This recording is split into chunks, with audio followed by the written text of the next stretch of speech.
This is a very brief guide on how to drive a manual car. It's going to include how to move, how to change up gears and how to stop. The first thing you need to do is turn the engine on. Now there's two stages to turning the engine on. The first is your ignition. So if you turn the key, normally the first click, little lights come up on the dashboard, these little symbols. That means your ignition's on, and when your ignition's on, your electrics work. So you have electric windows, your fans work, your stereo, your lights, etc. But your engine isn't running, and you know your engine's not running because it says 0 on the tachometer there, the tach. To get the engine running, what I recommend you do is hold the clutch down, which is this left pedal here, clutch to the floor, all the way to the floor when you press it down, and then turn the key all the way, and then the engine fires into life. As you can see, the engine is now spinning. The reason I recommend holding the clutch down when you turn the engine on is not only some cars require you to do this, but if your car was in gear and you turn the engine on, the car would shoot forwards in a forward gear and backwards in reverse gear. Okay, so once your engine's started, your gas is now going to work. This is your gas pedal here, but you're not going anywhere. And that's because you're not in gear. So to put it in gear, make sure you press the clutch down. As my clutch is already down, I'll just leave it down, or if it wasn't down, I'll just press the clutch down. Then I'll move it into gear 1 by pushing the gear stick all the way to the left and forwards. Most cars are like this. When I say most cars, nearly all cars these days are like this. Some have what's known as a dog leg gearbox, but you really don't see them these days, only in older performance cars where first would actually be where second is, but left and forwards for first. And what you need to do next is take the handbrake off. Now, if this was a hill and you took the handbrake off, the car would roll. So I don't recommend practicing driving a manual car on a hill until you first of all practiced on a flat. The way I'm going to teach you here is not going to work on a hill very well. So I'll take the handbrake off. To do that, this is the handbrake. I'll lift it up. That allows me to press the button in. Now I'll hold the button in as I push it down. Now the handbrake is off.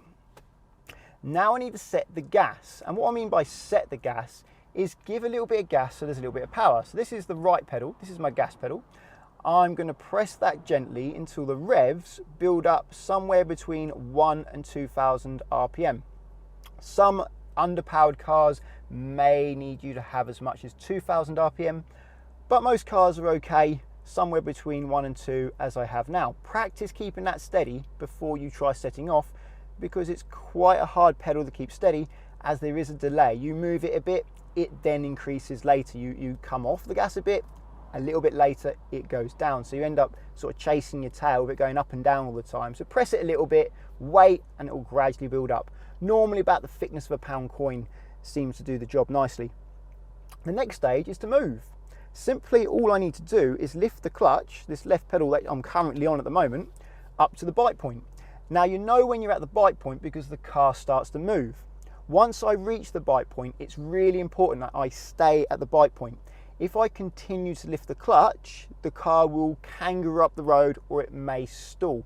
Holding the clutch on the bite point will give the clutch a chance to do its job.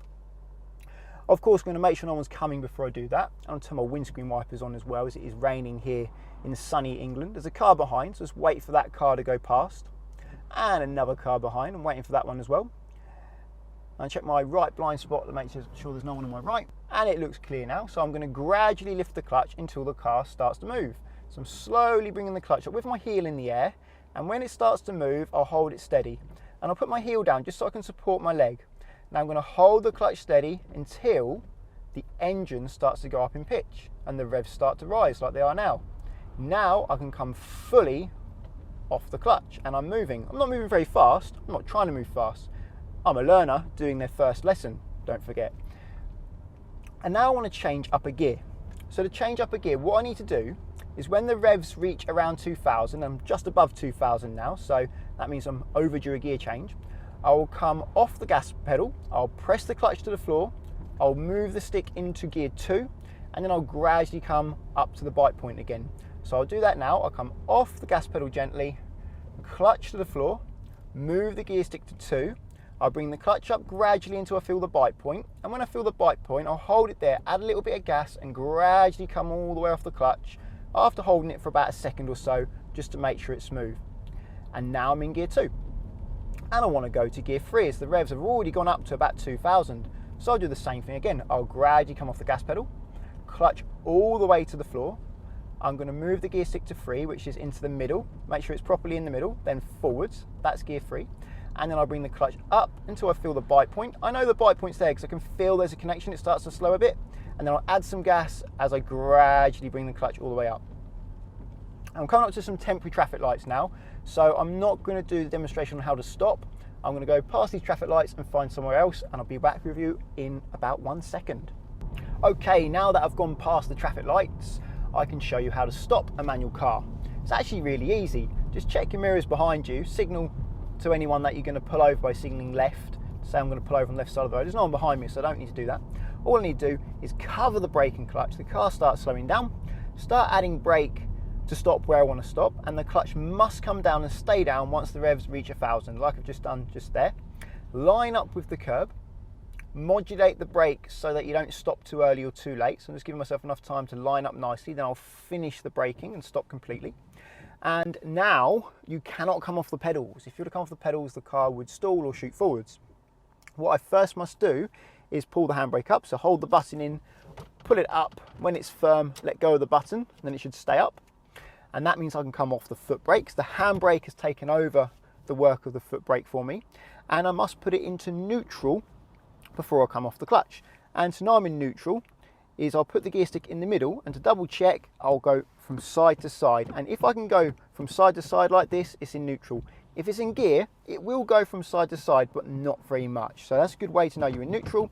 Definitely in neutral there. So I'll come off the clutch and I'm secure and stopped.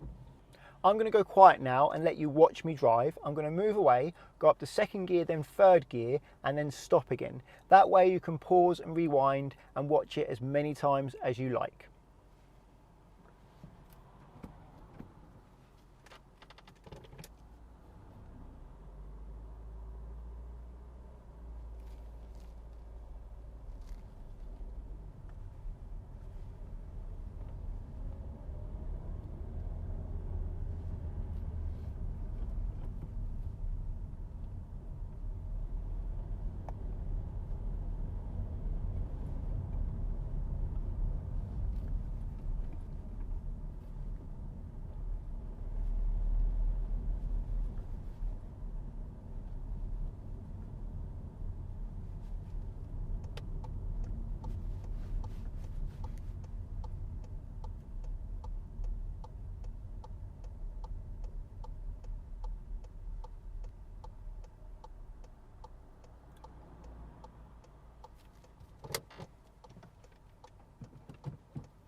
Now I'd like to demonstrate some of the things that people get wrong when they're trying to learn this.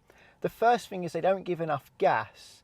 They don't give enough gas because they're afraid of the noise, and they think if they give gas, the car's going to go shooting forwards out of control. But actually, giving more gas will help you keep the car slower because you'll be able to hear the bite point a lot earlier. This is a demonstration of trying to move away without enough gas. So clutch down, first gear, handbrake off. I'm going to cover the gas for good luck, and I'm going to bring the clutch up to the bite point without any gas, and I've stalled. Now, if I had gas, I would have heard the clutch bite point a lot easier and been able to pause on the bite point. And that brings me on to the next problem. The next problem is they don't pause on the bite point, they come off the clutch slowly but continuously, and that's not how the clutch works. I'm just going to restart the engine now it's stalled by holding the clutch down and turning the key. So now it's started again. The handbrake's still off, it's still in gear, so I'm still ready to go. This time I'm going to use gas, but when I bring the clutch up, instead of holding it on the bite point when I feel the bite point, I'm going to keep lifting it higher and higher and higher, and then see what happens. So it moved away, but it was a very big kick, and there certainly wasn't any control there. Just going to stop now, so clutch down and brake. Handbrake up so I can come off the foot brake, and neutral so I can lift the clutch up. Now that would be a big problem moving away like that, especially if you had a car in front of you or if you were parking. You need to be able to control your car and control it slowly for the tighter, more tricky situations. Don't hold the clutch indefinitely at the bite point though. Beginners should aim to hold the clutch for about 4 seconds when moving away and about 1 second when changing gear. Here is an example of kangarooing. This happened because I lifted the clutch up too high without giving any gas. Another common reason people struggle with the clutch is because they keep their heel on the floor as they lift the clutch. What I mean by that is when the clutch is down, the heel stays on the floor, and as they lift the clutch, this pedal now gets a lot lower under the foot. And when you're in traffic, you have to lift and lower the clutch many times without fully coming off it. So you come up to the bite point, and now you've got to push the clutch back down again. So the pedal's lower under your foot. You've got to lift it again as you want to move, and you get to the bite point, start moving, and the pedal's even lower. And now you go to press the clutch down and you struggle to get it down. And the next time you do it, you've really got no control over the clutch at all. So it's really important not to keep your heel down like you would for the gas and the brake, but to keep your heel up. How you want to do it is keep the ball of your foot near the bottom of your pedal and the toe of your foot near the top of your pedal. Keep your heel up, and that way you can lift the clutch up and down without the pedal moving under your foot, which is really important. And when you get to the bite point, if you want to stabilize your foot instead of using all your leg muscles, then put your heel down just to support yourself. And then you can do small adjustments because the pedal doesn't really move much for the small adjustments. And if you need to press it back down again, you lift the heel up, down, and then when it wants to come back up to the bite point again, with the heel up, bring it up to the bite point, support your foot with your heel, and when you want to come off the clutch fully, just lift your heel again and gradually come off. This video is by no means a replacement for a driving instructor. You will need to practice, and you need to practice where there's no traffic. Also, make sure you're in a road legal car. If you're practicing without an instructor, make sure you have insurance. Get £20 off via the link in the description to Collingwood, who provides specialist learner insurance that allows you to practice in a friend or family member's car without risking their no claims bonus. If you want to insure your own car, click on the link to Confused.com. I have found that they have the widest selection of cheap insurers for young drivers. Well, that's all for this one. Like it if you think it was good, and subscribe if you want to get my future videos. I'll see you on the next one.